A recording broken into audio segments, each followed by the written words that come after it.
warahmatullahi wabarakatuh. Saya Anita Fiorita, guru SMP Negeri Karangpanggul, Kecamatan Sangit, Kabupaten Musirawas. Saya merupakan guru calon penggerak angkatan 10. Hari ini saya akan melakukan aksi nyata. Mari kita lihat aksinya. Warahmatullahi wabarakatuh.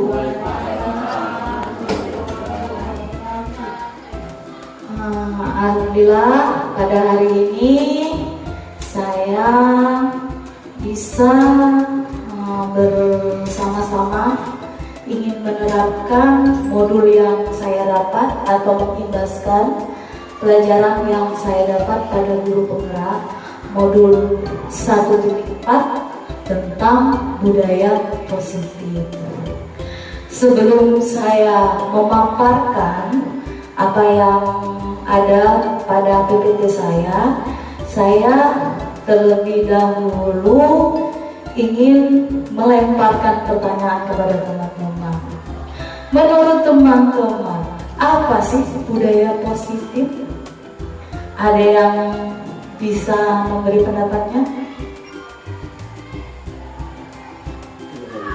Ya, Pak Juanda. Kesempatan saya untuk menerangkan tentang budaya positif. Budaya positif di sini adalah suatu. Sebentar Pak, kita kasih.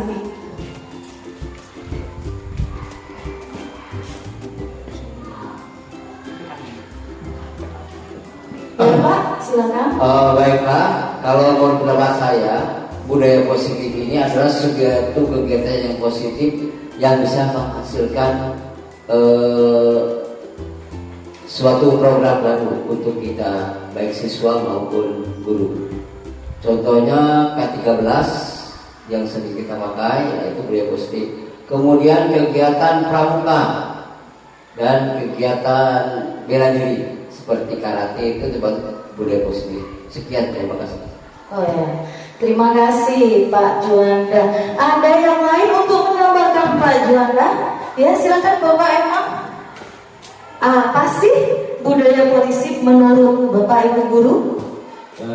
Menurut pemahaman saya selama di sekolah ini Bu ya, budaya positif ini berupa seperti peraturan sekolah yang dicanangkan oleh sekolah untuk ditaati oleh peserta didik, seperti membuat kesepakatan kelas, membuat peraturan-peraturan seperti cara berpakaian, cara berkata, seperti penerapan di sekolah kita yaitu penerapan 5S, salam, senyum, sapa, sopan santun itu diterapkan.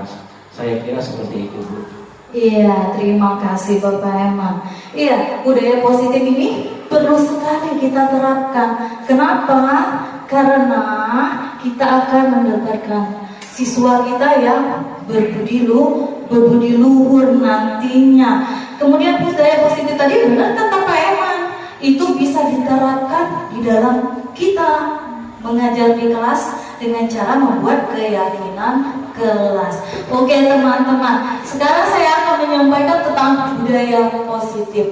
Ya, kita akan menyebarkan tentang pemahaman dan penerapan pengalaman budaya positif saya. Ya, tolong Ibu Nopi operator. Sekarang kita lihat di sini. Apa sih konsep inti budaya positif? Di antara yang pertama perubahan paradigma ya. Di situ ada disiplin positif yang kata Pak Eman tadi. Misalnya kita menerapkan salam, sapa, senyum ya. Itu budaya positif kita. Adapun nilai-nilai kebajikan, kira-kira apalah nilai-nilai kebajikan kita di sini sering kita terapkan pada anak-anak Pak Ruri? Apa Pak Ruri misalnya Pak Ruri? Nilai-nilai kebajikan yang sudah kita terapkan di sekolah kita. Nilai-nilai kebajikan setelah kita terapkan di sekolah, yang pertama bertanggung jawab untuk Nah, benar Pak Ruri, artinya kita memberikan kebajikan dia harus bertanggung jawab. Artinya anak-anak sudah memahami nilai kebajikan kita bertanggung jawab di sana. Kemudian ada keputusan kesudahan dasar manusia nanti saya akan paparkan. Secara gamblang saya tanyakan, apa sih kebutuhan kita? Salah satunya, kira-kira apalah Ibu Priska? Kebutuhan manusia ini Ibu Priska.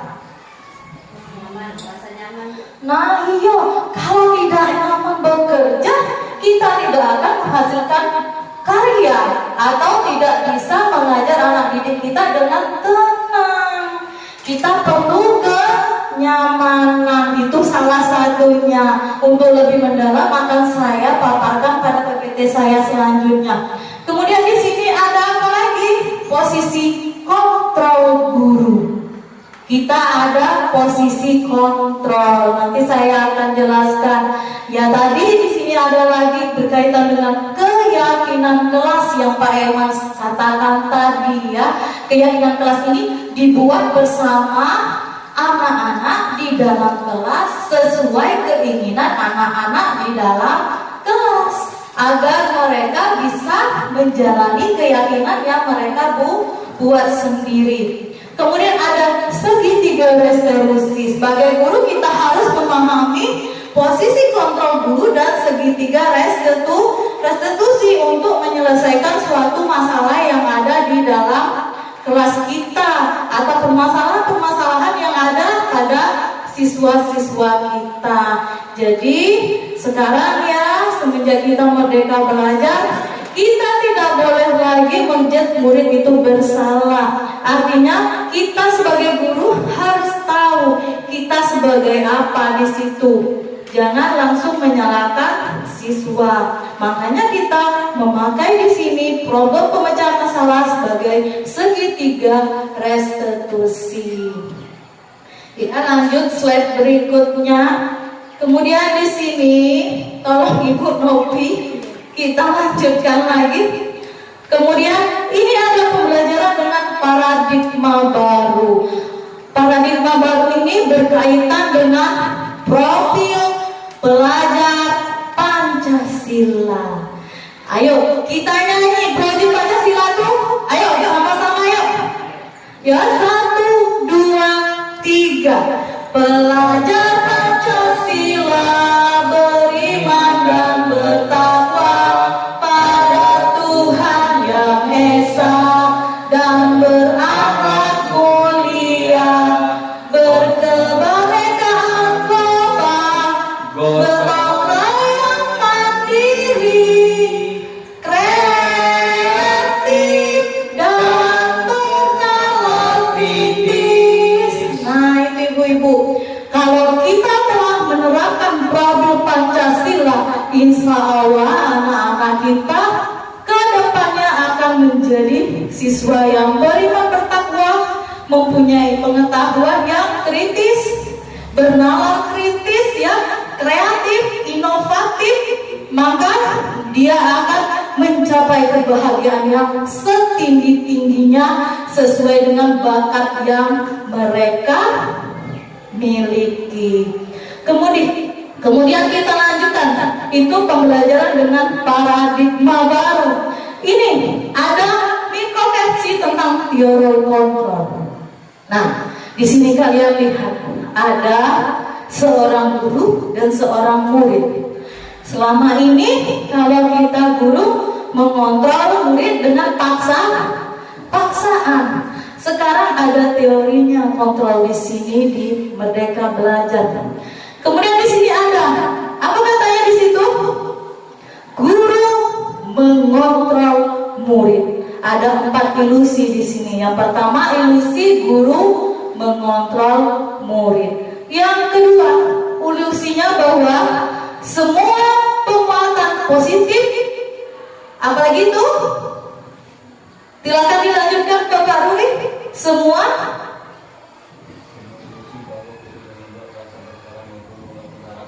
iya. Yang keempat ilusi bahwa orang dewasa berhak memaksa. Itu dulu kita berhak memaksa murid kita.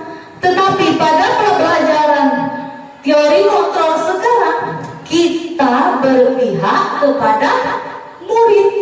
Nanti saya akan jelaskan pada teori kontrolnya. Kemudian itu ya Bapak Ibu, ada 4 ilusi kontrol kita sebagai guru. Artinya kita mengontrol murid di sini ya untuk teori kontrol. Kemudian slide selanjutnya saya akan memperlihatkan pengubahan tadi. Paradigma yang kemarin kita ubah pada stimulus respon ke pendekatan teori kontrol. Di sini yang pertama ada teori kontrol, yang kedua penerapannya ya. Ada yang bisa membantu saya untuk membacakan yang stimulus teori kontrol ini, perubahan paradigma? Silakan. Ya, Pak Jun atau Pak Jian, biar kita mengerti sama-sama ya. Kalau kita membaca, kita bisa menelaah dari bacaan kita. Ayo, silakan dibaca. Silakan Ibu Nopi, silakan dibaca. Yang pertama, saya akan jelaskan satu-satu di sini nanti. Baik, pertama itu kalau stimulus respons, realitas kebutuhan kita sama, sedangkan di teori kontrolnya realitas kebutuhan kita berbeda. Nah, itu yang pertama. Artinya kita selama ini menganggap bahwa kita itu sama, tetapi pada dasarnya keinginan saya dan keinginan Ibu Nopi beda, ya kan? Saya inginnya belajar bahasa Indonesia. Ibu Nopi sebagai contoh ini ya, keinginan dia ingin belajar matematika. Di sini peran kita mengontrolnya ya, agar semua jadi satu visi. Yang kedua, lanjut Ibu Nopi, kita mencoba apa? Mengubah orang ya. Stimulus respon, semua orang melihat hal yang sama, sedangkan teori kontrolnya setiap orang memiliki gambaran yang berbeda. Nah, itu yang kedua.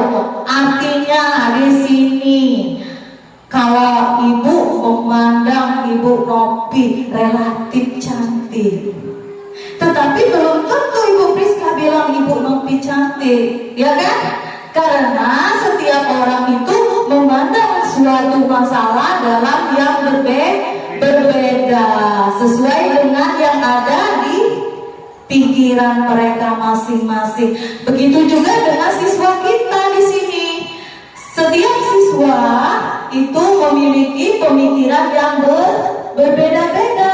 Jadi kita sebagai guru tidak bisa memaksa keinginan siswa kita. Yang ketiga, perilaku buruk dilihat sebagai suatu kesalahan, sedangkan teori kontrol semua perilaku memiliki tujuan. Misal anak kita nakal, ya, misal meninggal. Nah, pikir kita salah kan? Tetapi pada dasarnya kita tidak bertanya untuk apa mereka meninggal. Nah, mungkin adiknya sakit, ya Pak Eman, dia pengen pulang cepat. Nah, artinya di sini sebagai guru kita tidak boleh memandang perilaku semua anak-anak kita itu salah tanpa menanyakan terlebih dahulu, ya, apa sih sebenarnya yang mereka lakukan, apa sih tujuannya, apa sih keinginannya. Nah, itu dijelaskan pada perubahan paradigma stimulus kontrol. Ya, yang keempat ya, yang kelima, stimulus respon, saya bisa mengontrol orang lain, sedangkan teori kontrol, Anda tidak bisa mengontrol orang lain. Ya, begitu dengan saya. Saya sebagai guru akan menganggap mudah mengontrol siswa saya. Tetapi pada kenyataannya saya tidak bisa mengontrol seluruh siswa saya yang ada di kelas. Kenapa? Karena pandangan siswa berbeda-beda di sana ya. Nah, kemudian kita pengen siswa punya aturan yang selama ini. ya harus ditepati. Tetapi pada kenyataannya mereka menginginkan suatu peraturan yang mereka inginkan sendiri. Makanya tadi kita buat dengan kesepakatan ke kelas agar mereka mengikuti peraturan dengan sepenuh hati mereka. Lanjut Ibu Nopi, poin yang ke-6. Orang lain bisa mengontrol saya. Teori kontrolnya hanya Anda yang bisa mengontrol diri Anda. Ya, sudah dijelaskan tadi. Artinya saya tidak bisa dikontrol orang lain. Ya, Bapak Cial, tidak mau saya kontrol. Ya, orang lain tidak bisa mengontrol diri saya. Yang bisa mengontrol siapa, Bapak? Bapak sendiri. Artinya keinginan itu timbul dari internal kita sendiri, tidak dari orang lain. Ya Bapak, lanjut Bapak Ruri. Stimulus respon, pemaksaan ada pada saat rujukan gagal, sedangkan teori kontrol, kolaborasi dan konsensus menciptakan pilihan-pilihan baru. Nah ini yang perlu kita pelajari ya untuk siswa. Kalau selama ini kalau kita membujuk siswa, ayolah nak belajar nak, jangan minggat lagi. Sekali, 2 kali, 3 kali kita tetap memberikan bujukan. Tetapi untuk yang keempat kali kita paksa. Kalau kamu tidak sekolah, kamu tidak naik kelas. Nah, artinya memaksakan pada perubahan paradigma baru yang diinginkan kurikulum Merdeka di sini. Kita membujuk, menanyakan kenapa nak tidak mau sekolah? Apa sih nak yang ibu harus lakukan supaya kamu bisa sekolah? Apa sih nak kendala kamu nak? Yakinkan nak kamu melanggar apa nak kesepakatan kita? Karena pada pembelajaran kurikulum Merdeka kita sudah menerapkan kesepakatan kelas. Nanti di situ kita bujuk melewati kesepakatan kelas. Kita tanyakan kepada siswa kita, apa sih yang mereka langgar? Nah, bisa nggak mereka mempertanggungjawabkan keyakinan yang mereka buat sama-sama di dalam kelas tadi? Kemudian yang terakhir Bapak Ruri, apa Bapak Ruri? Model berpikir menang atau kalah, sedangkan teori kontrol model berpikir menang-menang. Ayo, siapa yang bisa menjelaskan ini? Cak mana ya menang kalah dengan menang-menang? Ayo, bisa Ibu Nopi bisa menjelaskan maksudnya di sini menang-menang, menang kalah? Baik, mungkin di sini maksudnya stimulus respon, model berpikir menang atau kalah. Mungkin berpikirnya ada 2 versi, ada yang menang dan ada yang kalah. Sedangkan di teori kontrolnya itu model berpikir menang-menang. Jadi kita di sini harus memiliki pikiran tidak ada yang menang dan tidak ada yang kalah. Jadi semuanya bisa dikategorikan menjadi semuanya menang. Itu mungkin maksudnya. Iya, maksudnya di sini benar tadi. Kita sebagai guru tidak boleh menganggap ada teori mengatakan kalau kamu ikut aturan aku berarti aku yang menang. Kalau kamu tidak ikut aturan saya berarti Anda yang menang atau siswa yang menang. Tidak lagi ya, karena tadi kita sudah mempelajari tentang pendekatan kesepakatan kelas. Kita tidak ada lagi metode pada kalah menang, yang ada semuanya menang. Karena kenapa? Karena semua kita lakukan atau kita ikuti aturan sekolah sesuai kesepakatan yang kita buat bersama. Jadi tidak ada lagi metode menang kalah. Paradigma sekarang mengatakan metode yang ada adalah semua guru menang, semua siswa menang. Nah, kita lanjut kemudian di sini sampai di sini Ada yang mau ditanyakan? Tidak ada? Tidak ada. Kayaknya lesu semua. Kita speaking yuk. Saya ada pertanyaan nih. Saya ingin memberikan suatu pertanyaan. Ikuti kata benda. Ikuti kata benda. Kalau sendok itu 2, kalau piring itu 1. Ayo, kalau garpu itu berapa? Ayo. Kalau sendok itu 2. Kalau apa tadi? Piring itu 1. Kalau garpu?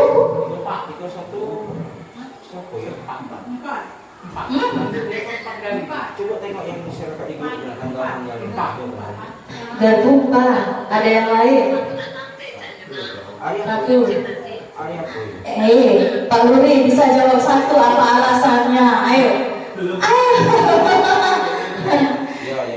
Ulang lagi. Kalau piring itu 1, ya. Kemudian sendok ya. Kalau sendok itu 2. Kalau garpu 2. Ya, apa alasannya Ibu? Karena sendok dengan garpu tadi menjadi 2. Oke, ada yang lain. Ayo, ada yang lain. Pecahkan masalahnya Ibu Novi.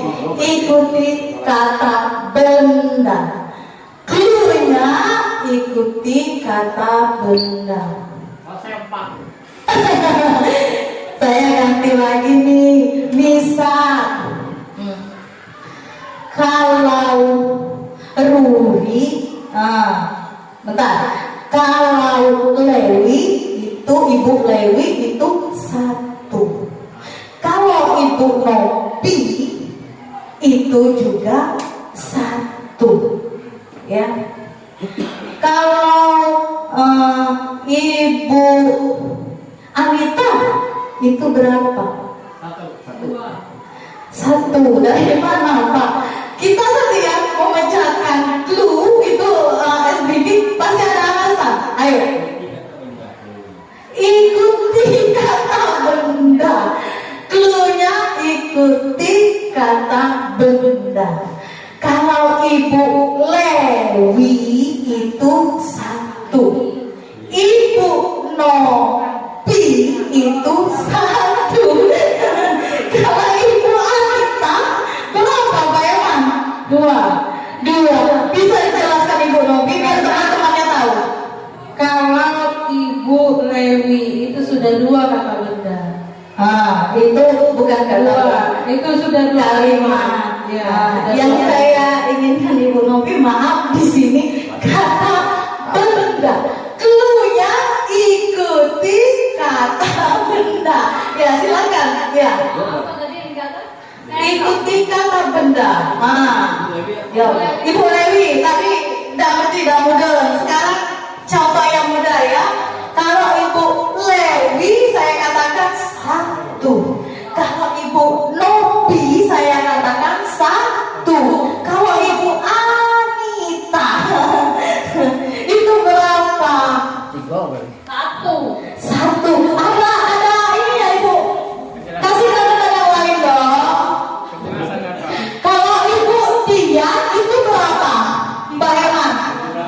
Ibu Dian 1. Pintar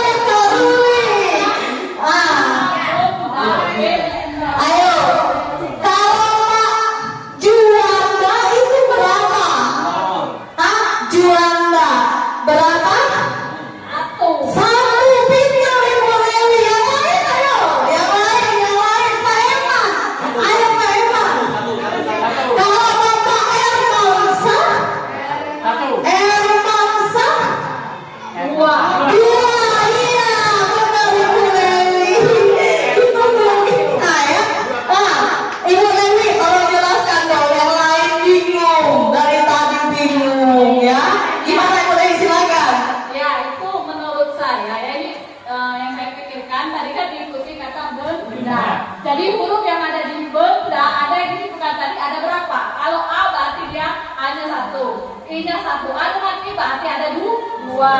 Iya, itu salah satu program Pancasila. Benar, kritis, benar Ibu.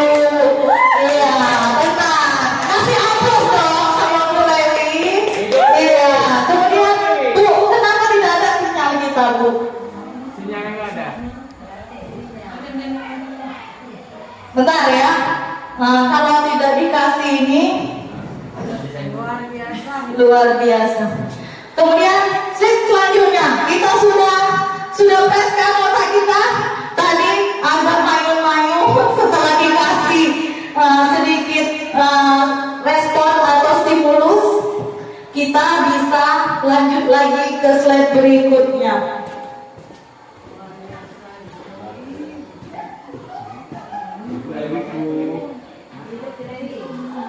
Jangan hidup Ibu Lewi. Semangat Ibu Lewi. Bu Lewi tidak bisa menyala ya. Dalam istilah sekarang menyala. Pak udah Pak Ciang udah ikuti kata benda. Iya. Nanti pikirannya pulang ke rumah kasih tahu orang rumah ya Pak ya. Oke. Kemudian kita lanjutkan lagi. Ini bermasalah. Iya. Kemudian silakan Ibu Nopi lanjut slide berikutnya. Di sini. Iya. Di slide selanjutnya ini ada disiplin positif. Disiplin positif itu yang pertama, disiplin berasal dari kata disiplina, yang artinya belajar disiplin mengacu pada disiplin diri, yang memiliki tanggung jawab terhadap apa yang telah dilakukan berdasarkan nilai-nilai yang diyakini. Iya, itu tadi disiplin itu berdasarkan nilai-nilai yang diyakini. Dari mana nilai-nilai yang diyakini tadi? Ya dari kesepakatan kelas yang kita buat tadi ya. Kemudian apalagi Bu Nopi? Disiplin positif merupakan salah satu cara penerapan disiplin yang bertujuan untuk menumbuhkan kesadaran serta memberdayakan peserta didik tanpa imbalan atau penghargaan atau reward, ancaman atau hukuman. Nah ya, teman-teman, setelah kita memahami tentang budaya positif, jangan lagi kita sebagai guru memberikan ancaman kepada siswa kita ya. Itu tidak boleh lagi dilakukan pada kurikulum merdeka. Jadi mulailah kita sekarang harus menerapkan apa? Tadi menerapkan disiplin itu berdasarkan dengan keyakinan kelas yang kita buat. Tidak lagi harus ada ancaman ya. Kemudian di sini juga dikatakan sebagai pendidik tujuan kita adalah menciptakan peserta didik yang memiliki disiplin diri sehingga mereka berperilaku mengacu kepada nilai-nilai kebajikan universal. Artinya kita sebagai guru harus mendidik siswa kita mengacu kepada nilai-nilai kebajikan universal. Nilai-nilai kebajikan universal yang tadi bertanggung jawab. Apalagi? Ada yang bisa bantu lagi? Bertanggung jawab. Kemudian apalagi nilainya, Apalagi nilai-nilai disiplin. Apalagi? Ayo kita sebagai guru harus mengacu pada nilai-nilai kebajikan. Jujur ya Ibu Yanti, kita harus jujur ya, saling menghargai teman. Jadi kalau semua nilai-nilai kebajikan sudah tertanam kepada siswa kita sebagai guru sudah bisa mengajarkan budaya positif kepada seluruh siswa-siswa kita ya. Nah, nilai-nilai kebajikan. Yang pertama, profil pelajar Pancasila. Apa saja sih? Beriman dan bertakwa. Kemudian mandiri, kreatif, gotong royong, bekerja sama, bernalar kritis.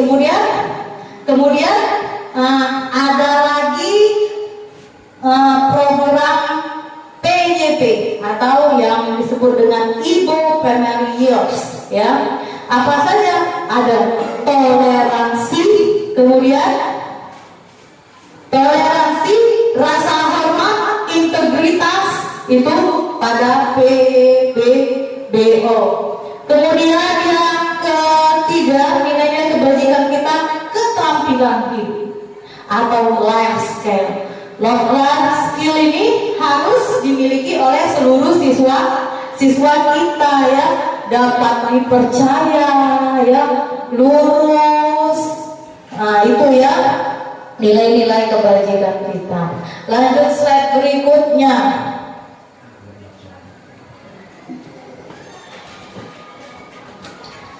Kemudian di sini ada lagi kita membuat para. Kemudian sebentar ya kita.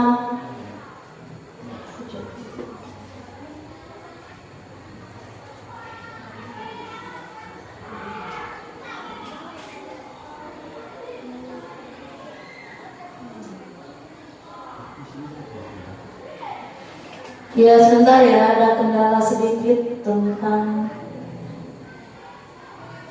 Kemudian ada kebutuhan dasar manusia. Tadi Bu Priska mengatakan kebutuhan dasar manusia itu pertama tadi rasanya nyaman. Kemudian apa lagi? Rasa ingin diakui. Pengen kesenangan, rasa ingin diakui. Apa lagi? Apalagi ada 5. Pertama nyaman, Bu Rizka mengatakan. Yang kedua ingin diakui, ya. Rasa pengen kekuasaan, ya kan? Setiap manusia pengen berkuasa. Apalagi? Yang keempat, setelah berkuasa, rasa apa? Yang pertama nyaman, kesenangan. Nah, apa? Berkuasa, rasa kekuasaan. Itu apalagi? Ingin dihormati. Dan itu rasa pengen rasa apa lagi, Bu? Itu Bapak Ibu?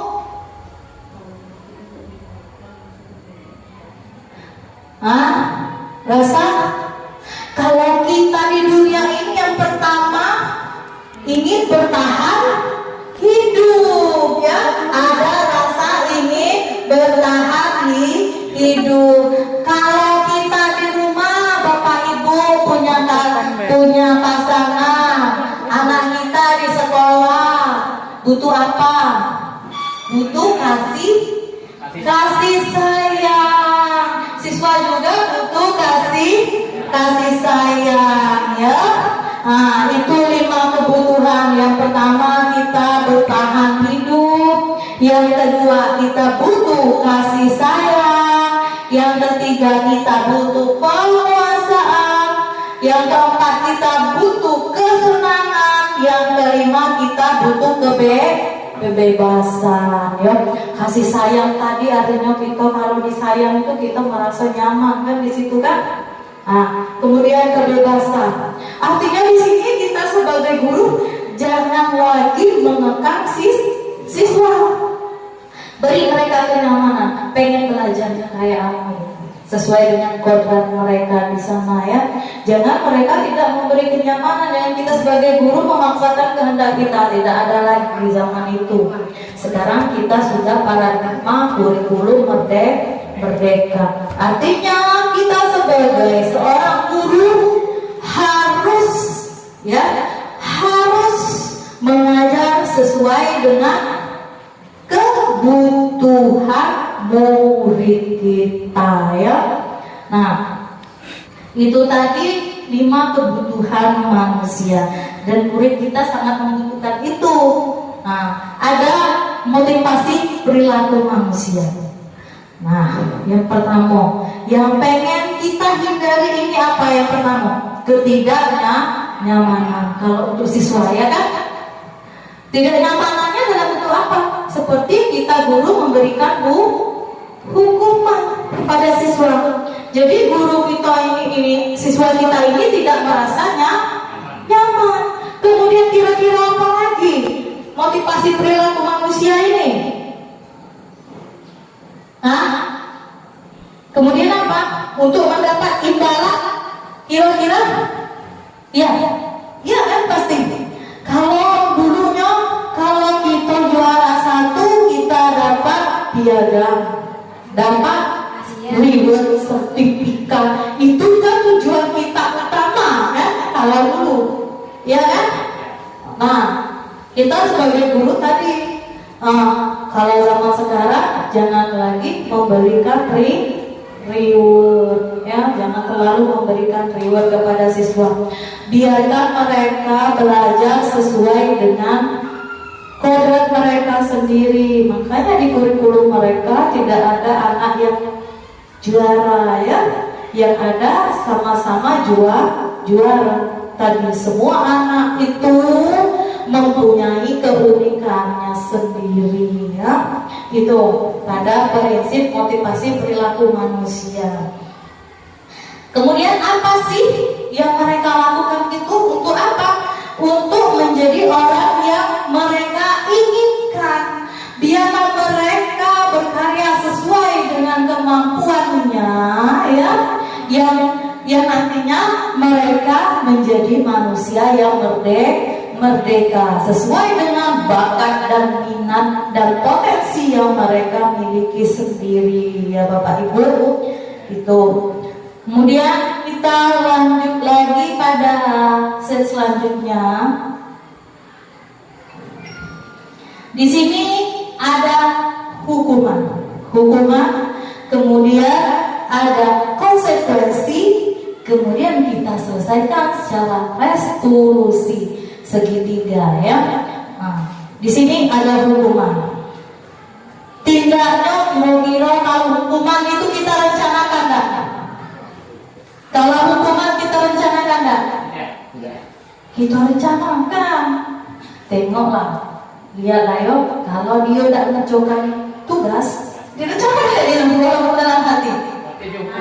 Ya, ibu bapak kita rencanakan tidak itu? Kita rencanakan. Lihat, kalau tidak mengerjakan tugas, aku suruh clean di situ. Nabi ayah saya gitu kan. Ya. Kalau tidak menjalankan kelas, lihatlah, saya akan menyuruh dia menyapu kelas siang hari. Direncanakan tak kira-kira? Ya. Iya, sangat direncanakan kalau untuk hukuman, ya. Yang kedua, murid tidak tahu apa yang akan terjadi atau siapa saja yang dilibatkan, ya. Itu pada hukuman, ya kan? Dia tidak tahu murid itu sudah dapat kesalahan, dia berdiri di sini. Kira-kira nak diapain saya ini? Ya kan? Tapi kita sebagai guru sudah merencanakan, tetapi murid tidak tahu apa yang mereka dapat nantinya, ya. Kemudian di sini bersifat satu arah. Kenapa bersifat satu arah? Hanya saya yang bisa menghukum murid saya. Ya tak? Bapak Ibu. Selama ini kan indahnya ibu yang kemarin. Kamu awasi udah ngumpul. Nah, caranya juga sebagai guru-guru. Ya, sama kita Bapak Ibu. Itu kan dulu. Sekarang kita tidak lagi, yakinlah turun ke panggung tidak akan lagi, ya. Kemudian berupa hukuman fisik atau psikis. Nah, fisik di sini misalnya kita menghukum siswa disuruh lari, ya, sama dulu. Kita juga pernah dapat Bu Dewi, ya. Dulu kami juga dihukum guru disuruh lari. Dahulu kala, ya. Kemudian psikis kita kata-katain budak itu, ya Pak Jun. Jangan lagi Pak Jun. Kalau dia lah kecil, lah tidak tahu orang tua, ya kan? Sebenarnya kita kayak gitu kan? Jangan lagi taluri, ya jangan lagi, tidak ada lagi bentuk hukuman pada kurikulum merdeka ya. Yang ada di sini kita buat apa tadi?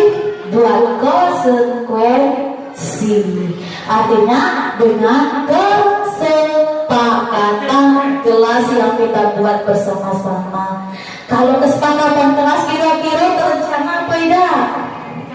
Terencana, karena pada saat kita membuat kesepakatan kelas, seluruh siswa kita panggil dalam kelas, kita tanyakan satu-satu Pak Luri. Andi, kira-kira Andi, apa kesepakatan yang pertama kita buat untuk kita belajar matematika ini? Ngomonglah Andi. Ngomong Andi. Pak, tidak boleh ribut.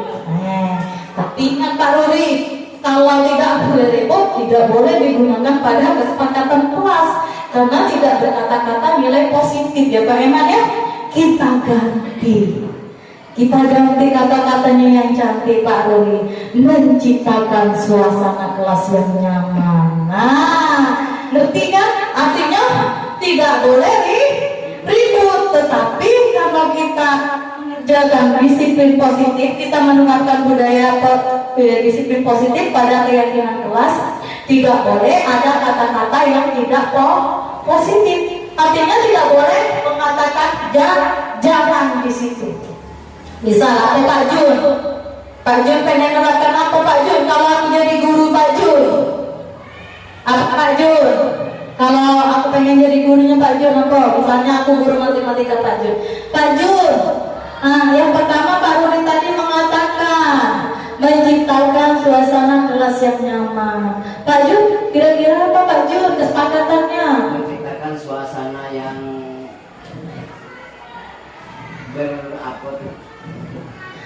Apa Pak Jun? Beraktivitas yang baik. Artinya apa?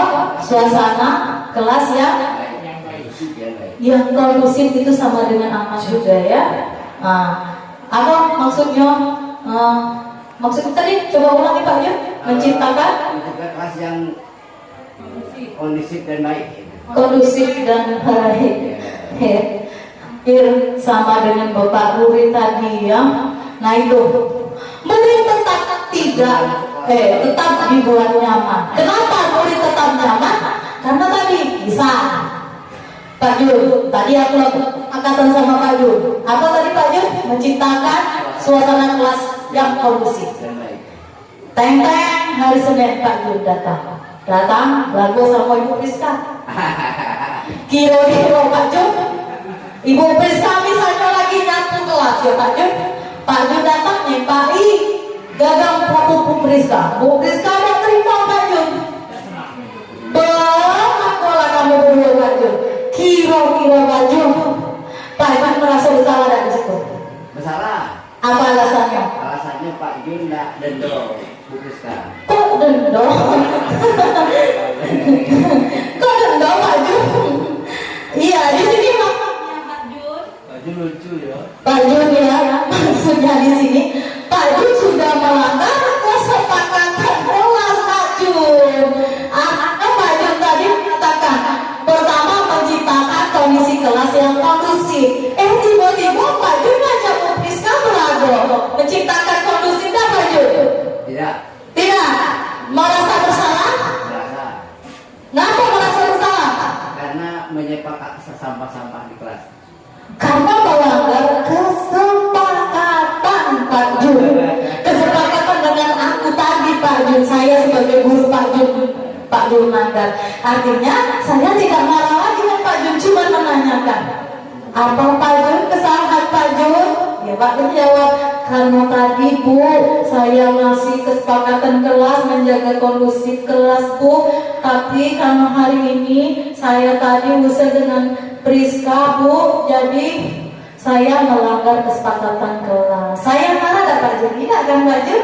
Saya cuma menanyakan kira-kira Pak Jun itu benar atau salah? Ya, itu kan? Tapi Pak Jun saya paksa tidak? Tidak. Ya, cuma menanyakan langsung sama Pak Pak Jun. Maka itu masuk pada restitusi ya. Segitiga restitusi nanti ya. Kemudian yang ketiga, sikap guru selalu memonitor murid. Artinya Pak Jun, saya sebagai murid selalu memonitor kalian. Memonitor mana? Berdasarkan dengan kesepakatan kelas yang kita buat secara bersama-sama. Kemudian kita menuju pada restitusi, segitiga restitusi. Di sini proses menciptakan kondisi murid untuk memperbaiki kesalahan. Yang kedua, proses kolaborasi mengajarkan murid untuk mencari solusi sendiri. Saya beri contoh nanti di sini ya. Saya ini sudah melakukan demonstrasi kemarin. Siswa saya yang pertama itu ada seneta. Seneta itu kemarin dia melakukan kesalahan, melanggar kesepakatan kelas. Waktu Ibu Priska mengajar, dia membawa HP dan bermain game. Sementara kesepakatan kita tidak boleh membawa HP. Saya sebagai guru memanggil seneta. Saya tidak memarahinya Pak Jun. Saya panggil, kemudian saya tanyakan kepada seneta. Seneta, kenapa kamu dipanggil hari ini? Apakah kamu tahu? Itu proses restitusi segitiganya. Nanti seneta akan menjawab di sana kemarin. Iya Bu, saya tahu, saya membawa HP. Itu ya, kita memecahkan solusi, tetapi tidak menghukum ya. Kita hanya bertanya ya. Kemudian setelah kita interogasi atau kita bertanya, ada validasi kesalahan nanti di sana dan dia mengakui kesalahannya. Kita tanya kesepakatan apa yang dia langgar, ya. Nanti dia akan menjawab sendiri kesalahannya yang dia langgar. Dan ujungnya apa? Ujungnya dia akan mengakui apa kesalahannya sendiri, dan dia juga bisa menyelesaikan atau memberi solusi sendiri untuk memperbaiki kesalahannya. Lalu Ibu Nopi pada selanjutnya Ibu Nopi. Kemudian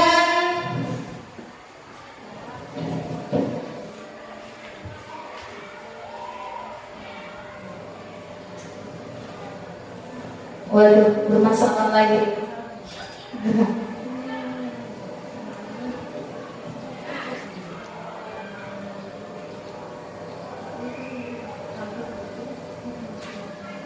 Di refresh tadi.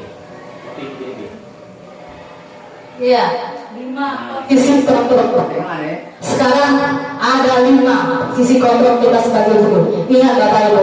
Yang pertama, kita sebagai penghukum, ya, penghukum. Yang tadi Pak Jun, ketika murid melakukan kesalahan, kita beri hukuman. Itu kita sebagai penghukum. Yang kedua, ada pembuat merasa bersalah. Yang tadi saya jelaskan bahwa kita sebagai guru jangan langsung menyalahkan siswa, tetapi tanyakan dulu kepada siswa keyakinan apa yang mereka langgar. Yang ketiga, ada teman. Kita sebagai guru menjadi teman. Yang keempat, ada pemantau. Pemantau artinya di sini kita sebagai duduk dan melihat semua kelakuan siswa, ya. Dan yang kelima, sebagai manajer di situ. Kira-kira Bapak Ibu guru berada di posisi yang mana pada 5 posisi kontrol guru ini? Kalau menurut saya, kita sebagai guru harus ada di 5 posisi kontrol. Karena apa? Kita harus bisa membuat murid.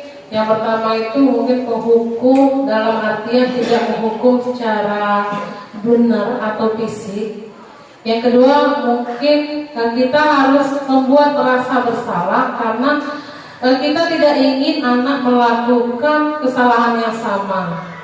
Kemudian ada teman, jadi mungkin di sini kita harus mengajak murid itu bercerita, terus memantau. Kita harus memantau bagaimana perilaku murid dan kita juga bisa sebagai manajer, tergantung dengan situasinya. Iya, oke, terima kasih Bu Novi.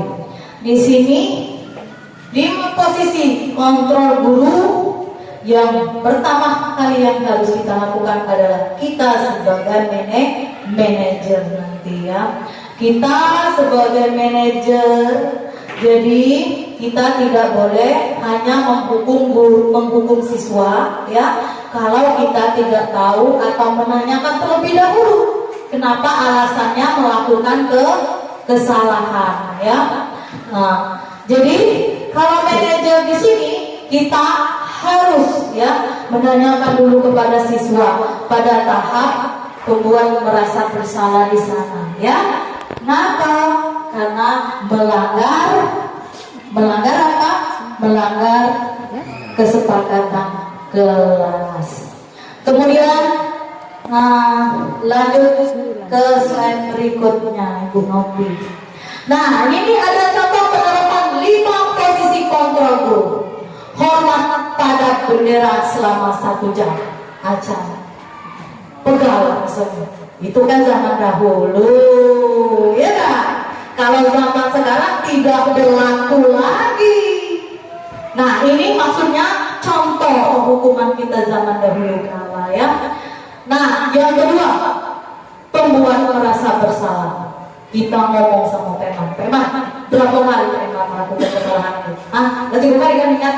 Nah, langsung Pak Eman, iyo, memang 3 kali Bu, tapi tidak ada rasa menyesal di dalam hatinya dan tidak ada rasa kesadaran yang timbul di dalam dirinya. Tetapi dia cuma merasa bersalah ya. Terus Bu langsung back ke halaman berikutnya.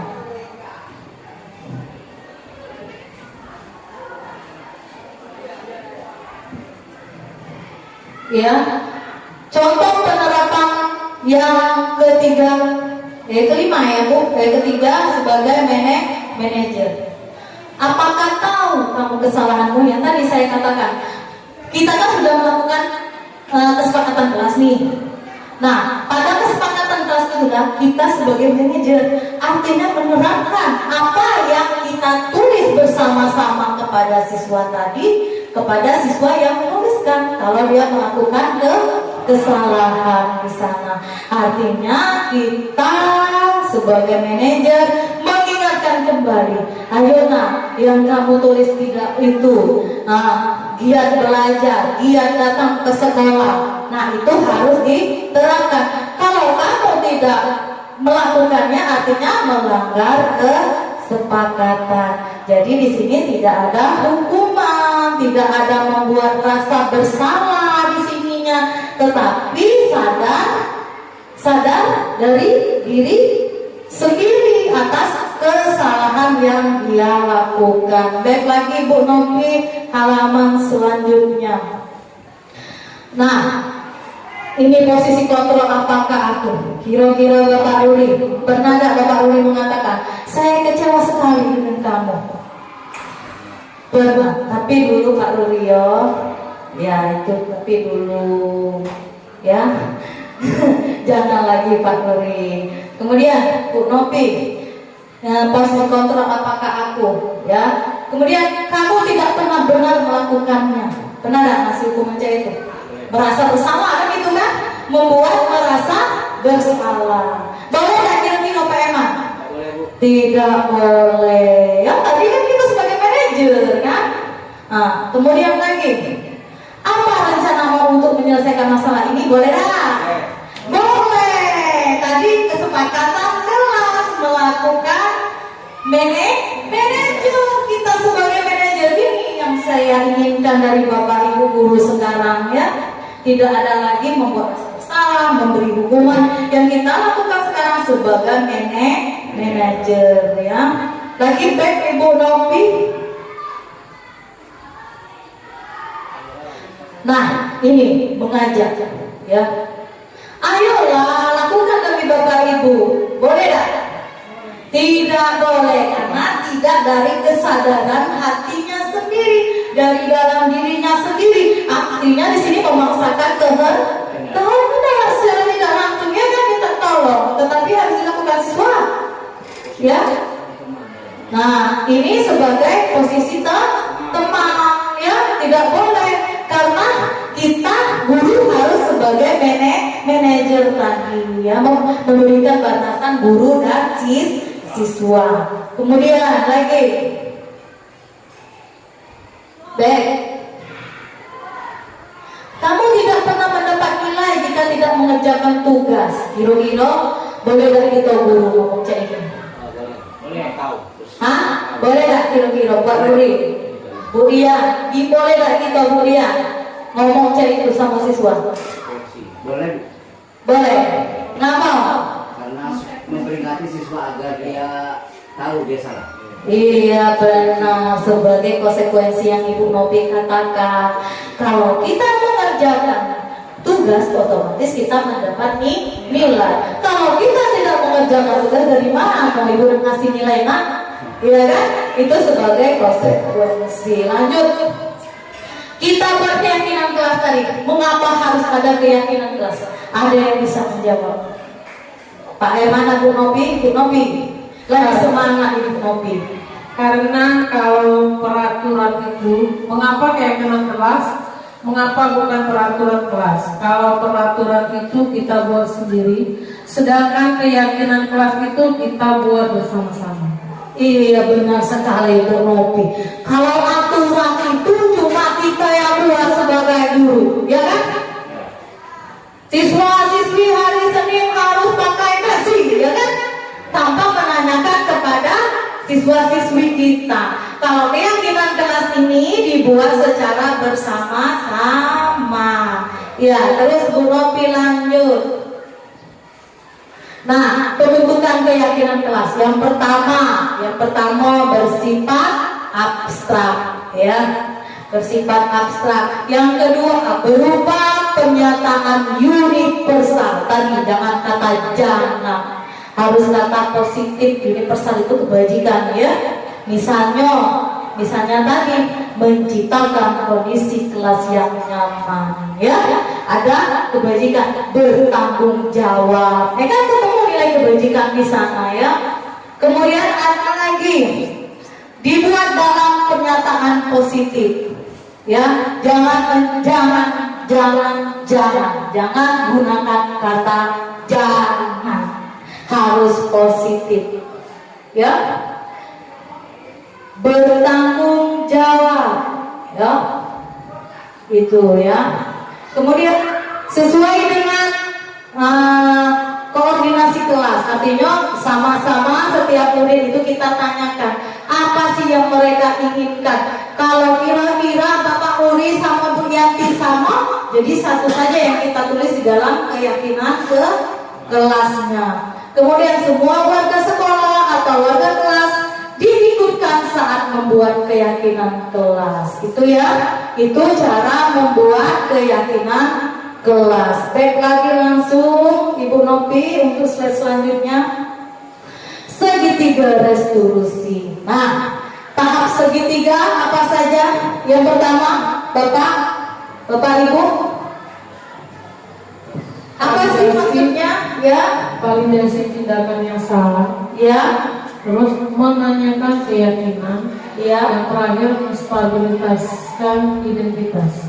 iya benar sekali. Yang pertama kita tanyakan dulu kenapa, mengapa. Setelah tahu, kita tanya kira-kira apa sih yang kalian langgar, ya kan? Setelah kita tahu, dia sendiri tahu keyakinan yang kita langgar, kita harus memasukkan. Artinya bagaimana kamu bisa, ya, bisa memperbaiki kesalahan kamu.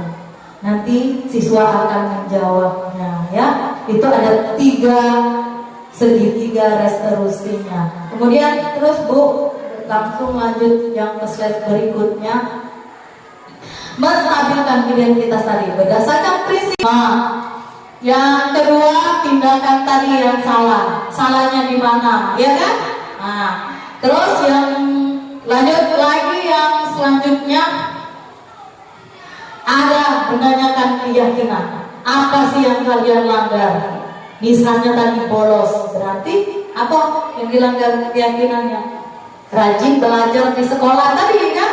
Misalnya kita berkesepakatan kan, rajin belajar di sekolah, artinya kita tahu. Lanjut lagi, yang terakhir di sini saya mengambil kesimpulan. Apa sih kesimpulannya? Dalam penerapan program disiplin positif, hendaknya guru memiliki standar kepribadian profesional dan sosial yang baik, di mana guru mampu merefleksikan dirinya dalam posisi kontrol saat ini. Bagaimana perjalanan dirinya sebagai among. Among di sini saya katakan tadi, misal kita seorang petani yang menyediakan bibitnya, ya sudah ada, kita mencari tanah yang baik, pupuk yang baik supaya tanaman kita subur, ya. Ya, artinya itu kita selalu mengikuti keinginan siswa sesuai dengan potensinya, tetapi dalam bentuk keinginan yang positif di sini. Kemudian kita sebagai manajer tadi tidak ada penghukuman, tidak ada pembuatan rasa bersalah. Kemudian kita menuntut murid menjadi insan yang mandiri, merdeka, bertanggung jawab. Semua ini tertuang pada standar nasional pendidikan. Yakinlah Bapak Ibu guru, kalau kita benar-benar menerapkan materi yang saya katakan tadi, budaya positif pada lingkungan sekolah kita, insya Allah kita akan mencetak generasi P5, profil pelajar Pancasila. Demikianlah yang dapat saya presentasikan hari ini. Semoga bermanfaat bagi kita semua. Apabila ada salah, minta mohon maaf, dan kepada Allah saya mohon ampun. Saya akhiri, wabillahi taufiq hidayah. Wassalamualaikum warahmatullahi wabarakatuh.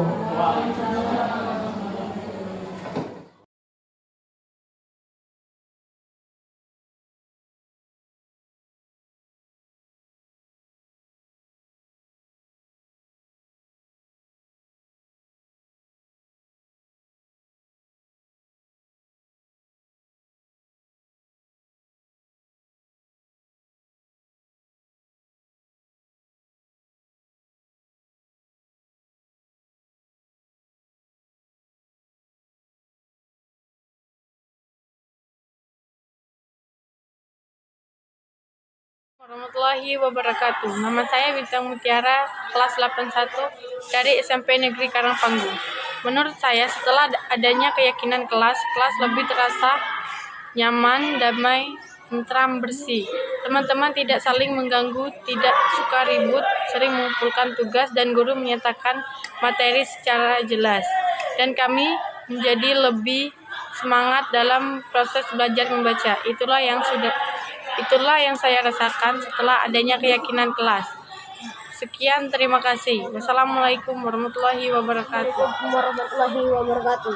Nama saya Seneta Pranjaya, kelas 81 dari SMP Karangpanggung. Dengan ini saya memahami kesalahan yang saya lakukan. Tidak boleh membawa HP di sekolah, tidak boleh main game pada saat jam pelajaran. Saya mampu mempertanggungjawabkan kesalahan yang saya lakukan, dan selanjutnya saya mampu mencari dan mampu menemukan solusi dari pemecah masalah saya. Sekian, terima kasih. Baik, saya Ermansa, salah satu dari guru SMP Karangpanggung, akan memberi tanggapan umpan balik terhadap apa aksi nyata yang telah Ibu Anita Piolita lakukan di sekolah sebagai CGP Angkatan 10. Beliau ini telah mengimbaskan praktik baik kepada guru, termasuk saya pribadi, apa ya pembelajarannya di daring diterapkannya di sekolah, baik itu secara penerapan disiplin positif, tentang keyakinan kelas, membuat kesempatan kelas, itu sudah dilakukannya dan berdampak kepada peserta didik, sehingga sekolah kami mengarah ke perkembangan atau lebih maju atau lebih efektif lagi dalam melakukan kedisiplinan budaya positif di sekolah. Sekian, terima kasih. Assalamualaikum warahmatullahi wabarakatuh. Perkenalkan, nama saya Jenur Heriati SPDGF. Saya adalah guru bimbingan konseling di SMP Negeri Karangpanggung. Setelah mendapatkan pengimbasan dari Ibu Anita Violita mengenai budaya positif, saya akan menerapkan budaya positif itu kepada peserta didik, guru, wali murid, dan lingkungan sekolah lainnya. Terima kasih. Wassalamualaikum warahmatullahi wabarakatuh.